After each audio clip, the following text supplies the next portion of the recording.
Good afternoon, guys. Happy holidays.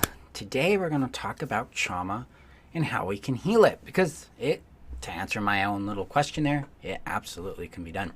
So let me take a moment and get this shared to my community. Now, the community is a place where, if I can find my link, there it is. Community is where I help you break free of your codependency and help you get more into your value, voice, and vision, more knowing it, hearing it, following those values, voices, and visions that are part of you. Help you break free of that trauma of codependency and the habits therein. So the link is above here on Facebook, below on YouTube.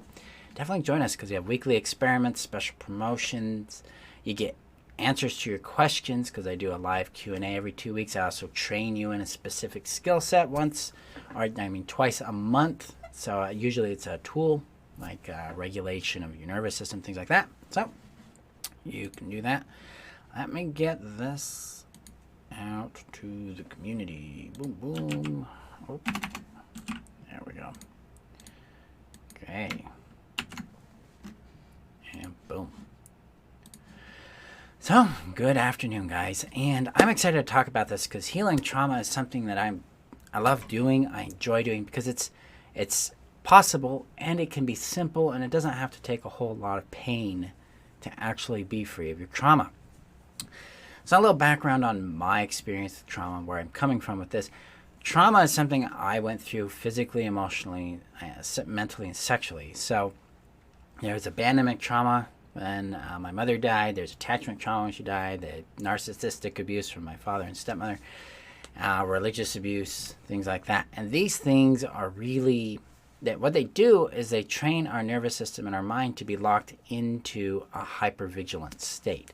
They trap us in panic attacks, nightmares, flashbacks, emotional flashbacks, triggers, high anxiety, hypervigilance, waiting for the next shoe to drop, that kind of thing. And it puts our body in a constant state of tension and through the hypervigilance, constant awareness of what's going on, because we're anticipating the threat happening again.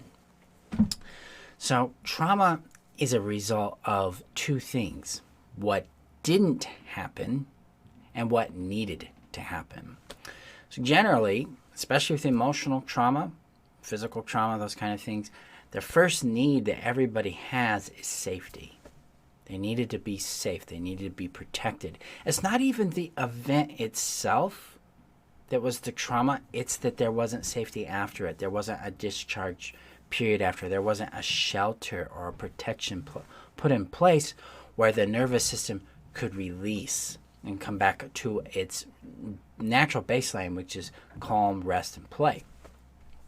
So that's the first thing that didn't happen, is you didn't get a place of safety. So your nervous system didn't get the chance to reset. And what it did is it created a loop in your brain, in your amygdala and your hippocampus. Your hippocampus is responsible for what's called explicit memory. Your amygdala encodes what's called implicit memory. So explicit memory is memory that's encoded with details, space, time, people, facts, those kinds of things. Implicit memory is about the somatic experience, how it feels, what the emotions were, maybe the smells, maybe some of the sounds or the colors, and some of the detail, but not a whole lot of it.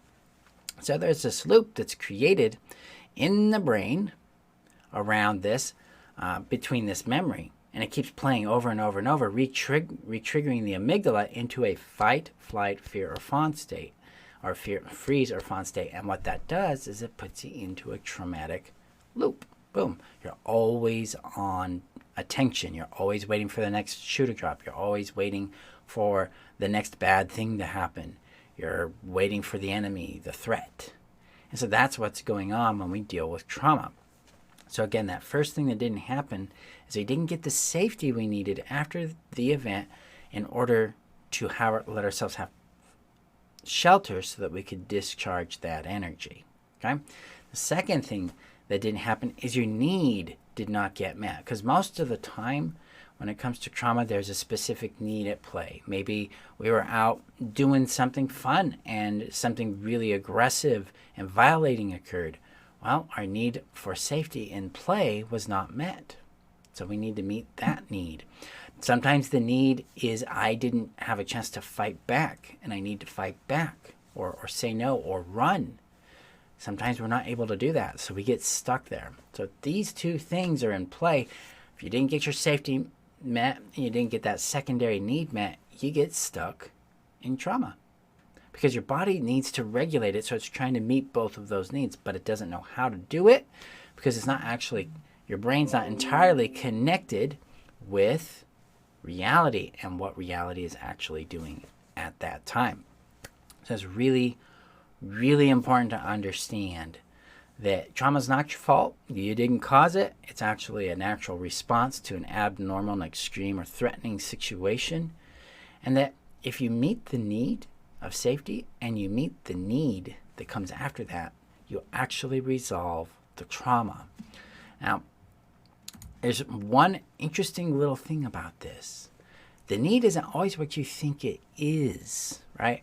When we're dealing with trauma, we're dealing with a body level experience. So it's primal, because fear, or the fight, flight, freeze, fawn response, the 4 Fs, are a primal response to a threat. They're encoded. They're in the limbic system, the base brain, that kind of thing. And so it defends itself with aggressive primal approaches, like killing the threat or running from the threat or getting control of it, or like caging it, putting it down, eliminating its power, moving away from it, changing locations, things like that. This is what the body typically needs to go through. Now, in real life, we don't need to do that. That's not going to really work. We can't go out and actually kill the threat most of the time. And we can't really hurt the threat because we've got laws and things like that. But what we can do is, in the subconscious, in a special state of mind that I can put you into, we're able to transact that kind of action within that space safely and get whatever that need is met. And that frees up the limbic system, that frees up the nervous system, and it shuts down that loop between the hippocampus and the amygdala. And what it does is it reconnects the hippocampus, the amygdala, back to the prefrontal cortex, or your conscious awareness, and helps it see that we are safe. Everything's better now. So guys, this is how we can heal trauma. And I've done this over 200 times with clients, with an extremely high success rate of 90%. So 9 out of 10 people experience peace, indifference, and calm with the resolution of their trauma.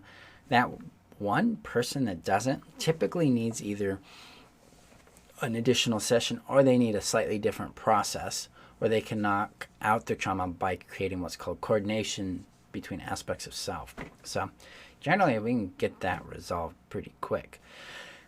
And so yeah, that's what I wanted to share with you today. And guys, this system is what I teach you. It's part of the happiness strategy, where I teach you value your voice and vision. I also lead you through healing your trauma. So that's why I bring this up, so that you can see and be aware of what you get in this system. So if you're dealing with trauma and you'd like to break free, reach out. Hit the apply button. You'll go to the link in the description above if you're on Facebook, below on YouTube, and click that application link. Apply for the happiness strategy. Let's talk and see if it's the appropriate course for you right now in your life.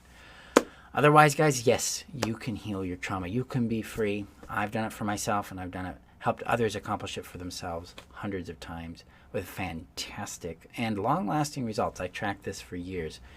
And we're talking anything from physical abuse, sexual abuse, mental, emotional abuse, religious abuse, actual, event-based PTSD, or even chronic complex PTSD can be resolved with this. So there you go, guys. I appreciate you.